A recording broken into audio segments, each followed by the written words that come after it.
E aí, povo? Aqui quem fala é o Kill. Hoje eu vou jogar só mais 5 minutos de The Beginner's Guide. Continuando aí a parte 2.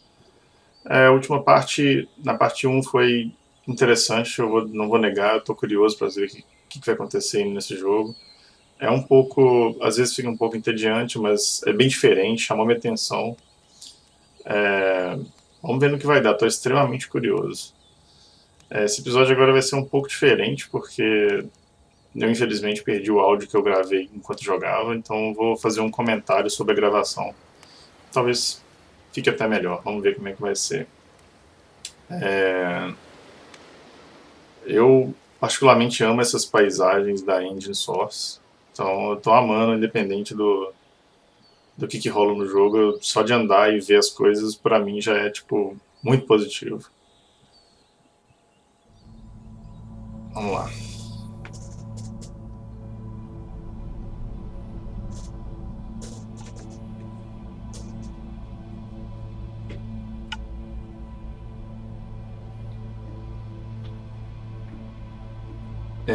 Nessa hora eu tava assim, conectado na internet, notas para outros players. Duvido muito, mas se for vai ser doido. So first off, I'm sure you can deduce this, but this game is not connected to the internet. All of the notes that you're gonna see have been written by Coda. This was actually the first game of his that I ever played. This was shortly after I met him at a weekend game jam in Sacramento, where I grew up. I saw him working on this very level, and it was just so different from anything that anyone else was doing. So right away I was like, I have to be friends with this person. In retrospect, I think I was probably a bit too pushy, trying to get his attention. I was over-enthusiastic. But he was very gracious about it and very patient with me. And I cooled off eventually. Feel free to skip over any of these notes if they're not doing anything for you. Nothing extra is going to happen if you read all of them. Either way, to me they convey a sense of loneliness. I see this person who's filled with thoughts and feelings and beliefs and has no way to express them except as scattered and unheard voices in a game that wasn't meant to be played. Eu fiquei muito feliz que ele falou que não precisava ler But tudo. it's ironic, isn't it, that in playing this game and seeing how alone Coda often felt, that we get to know him better and actually kind of connect with him. And I have to be honest with you, this idea is really seductive to me. That I could just play someone's game and see the voices in their head and get to know them better and have to do less of the messy in-person socializing. I could just get to know you through your work. I think this is why I always liked Coda's games so much, is because it felt like they let me have that connection. I felt as though he was inviting me personally into his world. And then I feel less lonely too.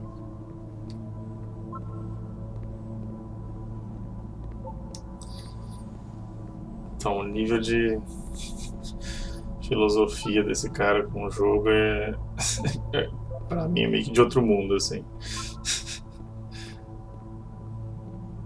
Só diria que eu sou meio quadrado nessas coisas. Obviamente eu não vou ler tudo, vou passando. Se vocês quiserem dar pausa aí, à vontade.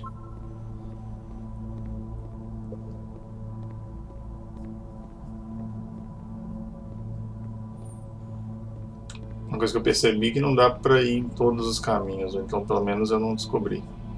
Tinha muito mais coisa lá atrás que eu não fui.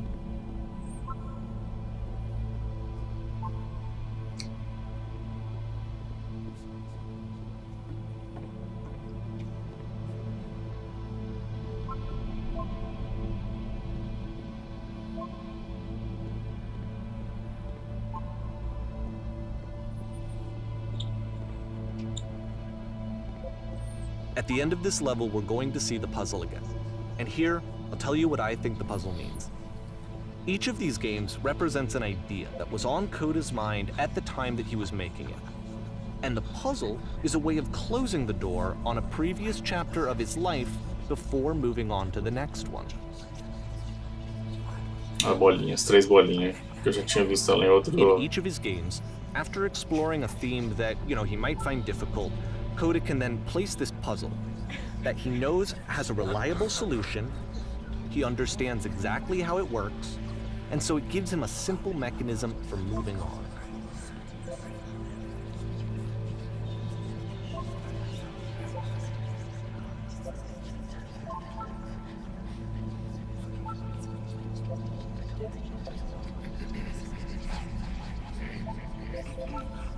And because there's this dark area between the doors, a space between spaces, before you move on, you get to pause. Just for a moment, a few seconds to reflect on and let go of the events that led you here. To step back and connect the pieces together. To grasp at that elusive bigger picture. É engraçado que, tipo, eu não faço isso jogando esses jogos. Jogando jogo nenhum, na verdade.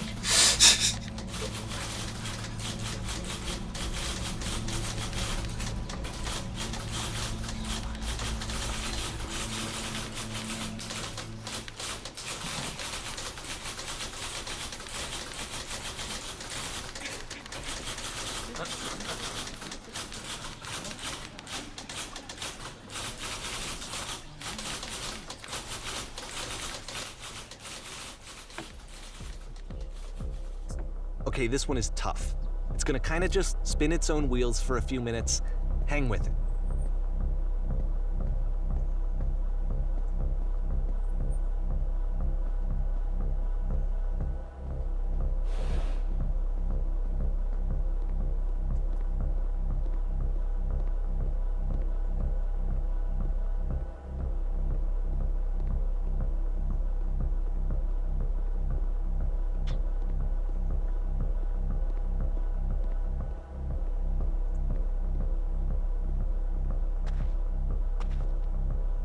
See, like, this is it. The whole game. And there's nothing that's particularly interesting about it. You just walk to the end of a hallway. Except, for some reason, Coda gets really fixated on this prison that has all of this modern furniture. And I don't know why, but he decides he needs to revisit this prison. He's gonna start over, use the same assets, turn it into something else. Okay, cool. Here's version 2.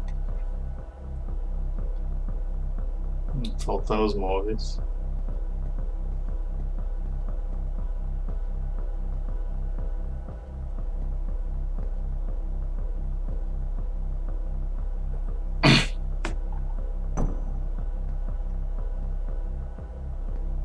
Tipo, eu escolhi um buraco no chão e colocou uma mesa.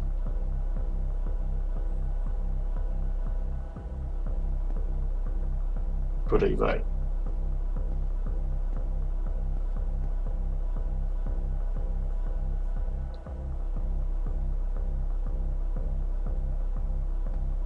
Obviamente eu escolho todas as opções mais troll que tiver.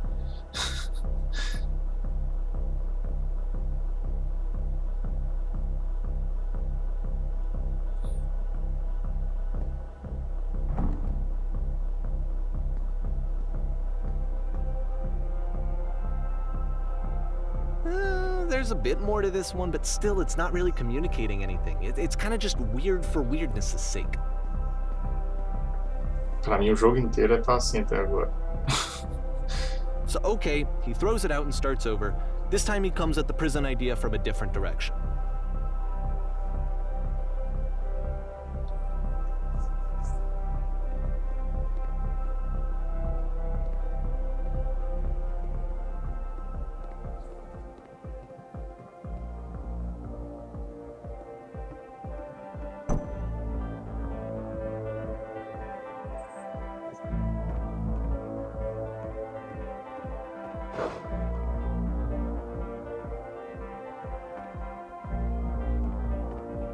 Olha os buraquinhos de novo. Liga e desliga a lâmpada. É o sofá. Eu não acho o sofá. Tá ali o sofá.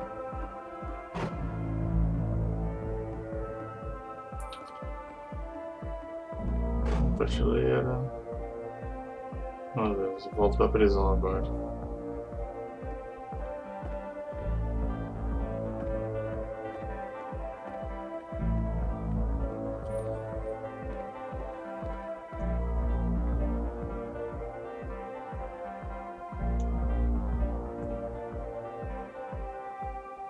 And of course, now the table is gone and you can't begin the chain of events to escape.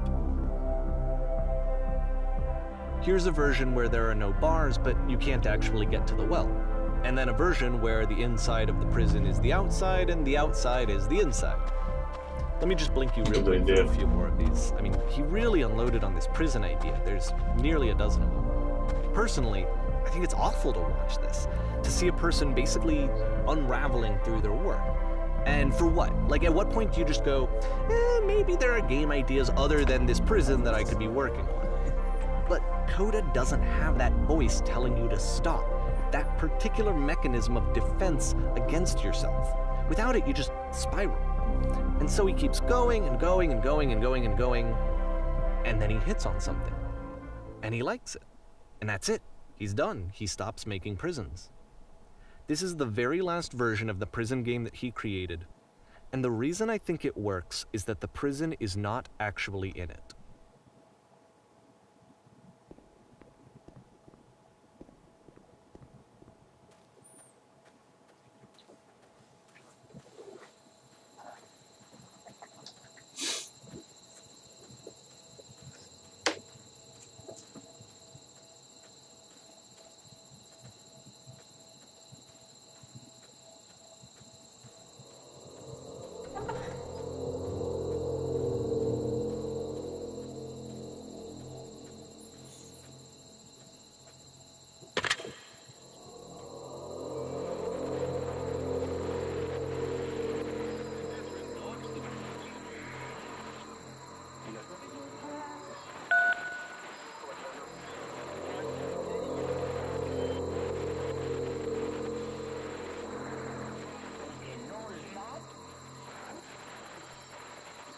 It's a conversation.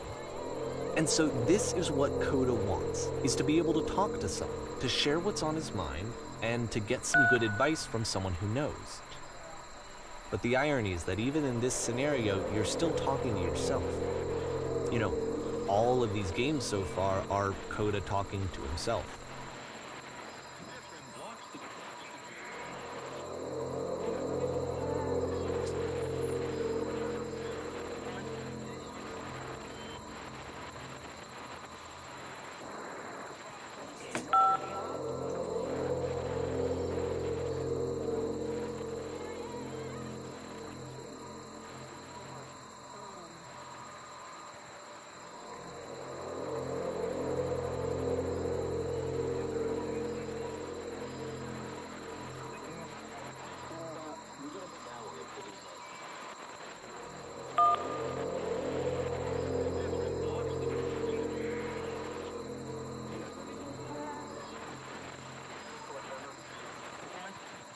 Os barulhos aleatórios de rádio não faz o menor sentido. Na verdade, a conversa não faz o menor sentido, mas tudo bem.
I can see why he considers this a fitting conclusion to the prison games.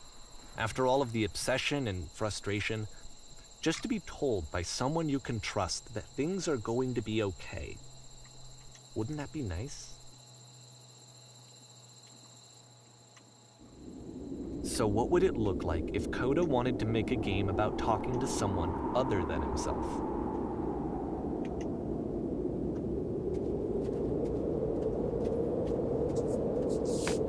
Eu, tipo, To amei me, essa this paisagem. environment is meant to represent Coda's puzzle, with the 2 doors on either side and a dark transitional space between.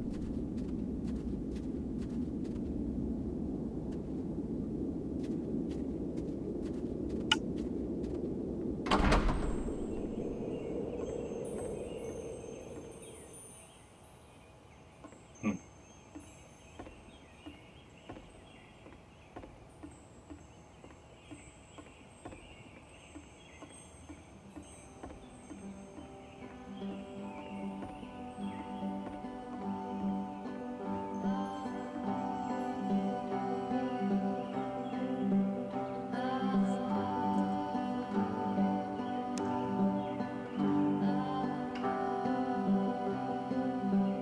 You'll notice that the quality of the art is a step up from previous games, including this new and improved chat system, which he started using from this point on. From here on out, he begins putting much more effort into the visual polish of his work, and this particular game took 2 months to create as a result.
Essa hora eu já tava assim, sério.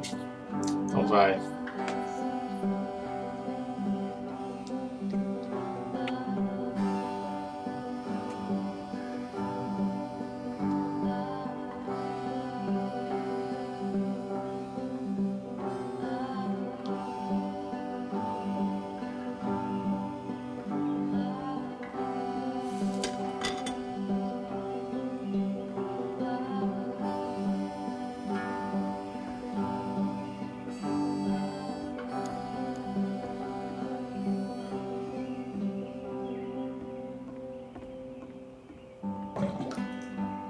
Era fácil limpar as coisas assim.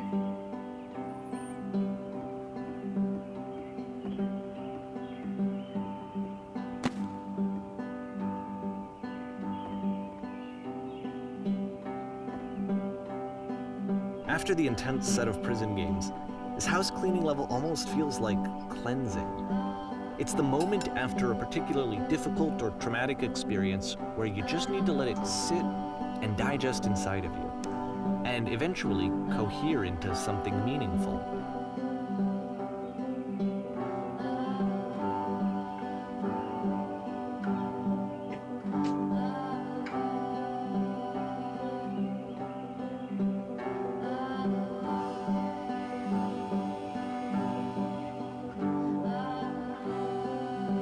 I know that Coda really liked this game. Of all of his work, actually, this was the only one that he called me up to ask me to come over and look at it. This was during a period of a few months where he was like grossly happy all the time, just walked around with a constant smile on his face.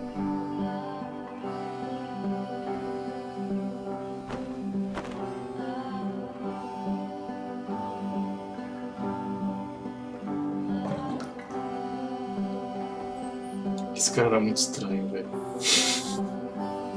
Muito.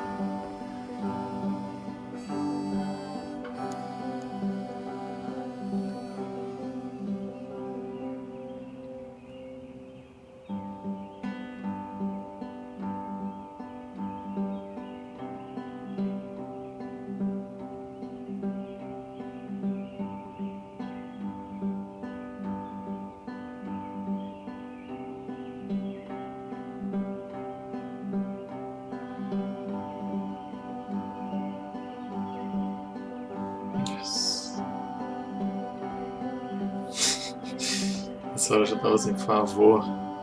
Um zumbi entra na casa, um meteoro, qualquer coisa. I'm glad he made this. I'm glad he found some peace. Não achei nenhuma paz. But, of course, it can't last. The music stops, your companion is gone, it's time to leave. The door at the top of the hill is now open as well. Again, you can't stay in the dark space for too long. You just can't. You have to keep moving. It's how you stay alive.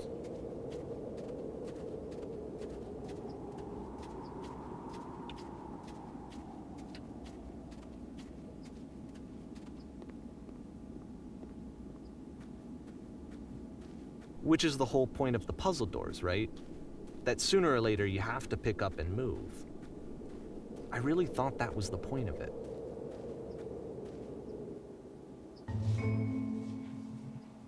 This one gets a bit goofy.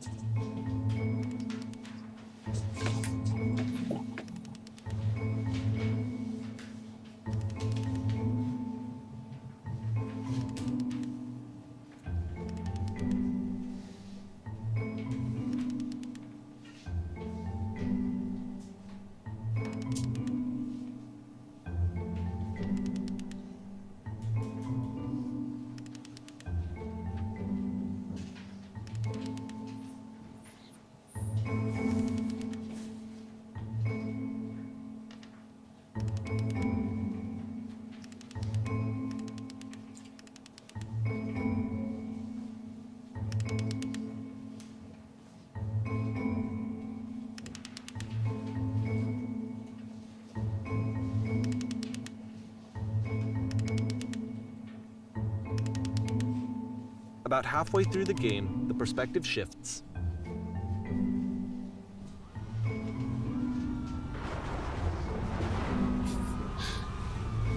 Admito que isso foi inesperado. And you play as the teacher. And suddenly, you discover that your teacher is just as bigoted and afraid as you are. Oh, and also you can move around the classroom now.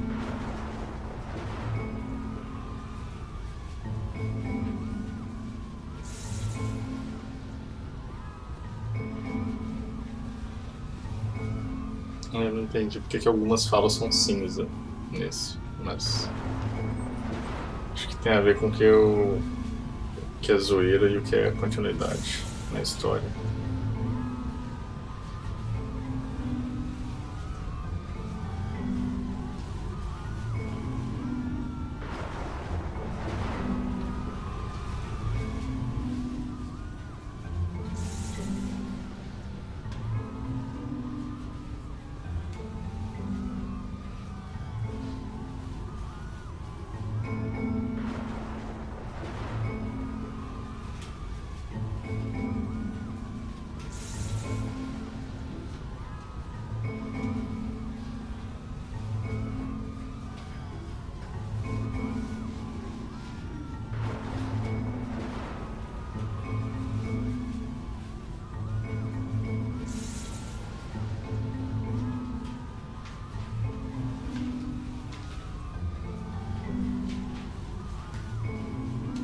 Acho que nessa hora eu cansei e quis testar o que eram as falas cinzas.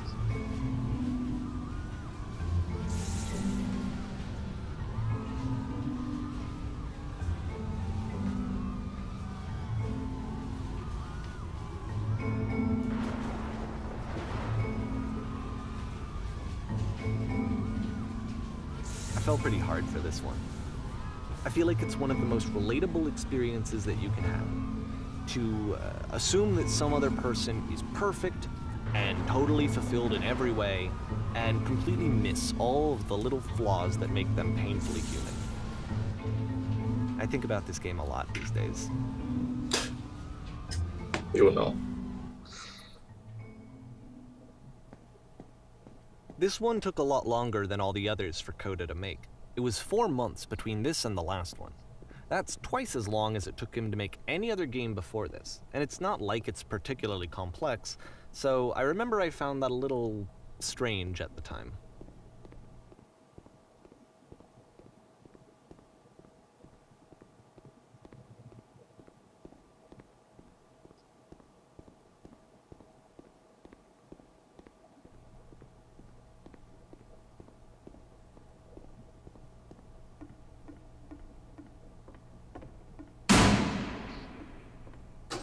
Me assustei bastante com isso.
Nessa hora eu tava assim, acabou não? Chegou lá.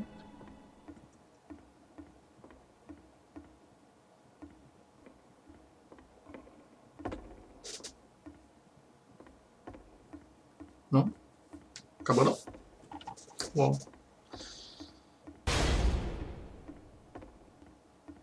The game ends with this eerie premonition of what's going to happen next in Coda's life.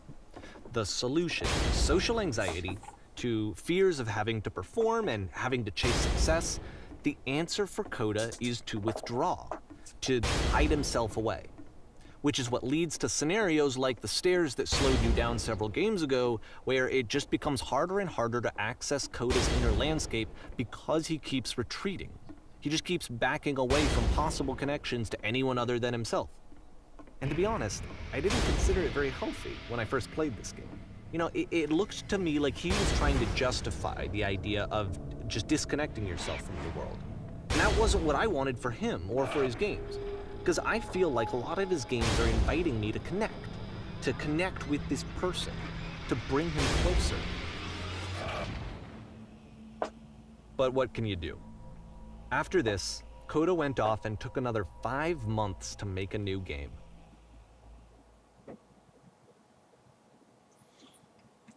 Então eu resolvi parar nesse aí, porque o vídeo já tá ficando grande. Esse último acho que foi o único que eu realmente vi que poderia ter algum significado, que tipo, realmente tem o palco lá e conversar com a mulher é uma coisa difícil e outras pessoas olhando e ele ter que fugir do palco. Ok, o cara quis passar uma mensagem. Nos outros, não vi isso. Mas o que mais me dá preguiça até então é o fato de que nada disso é realmente jogo. Sei lá, tipo, pra mim é tipo um tanto de historinha levemente interativa. Mas ainda tô curioso, vamos ver o que vai dar. Quero ver como é que vai ser o final. E vamos lá, é a parte 3.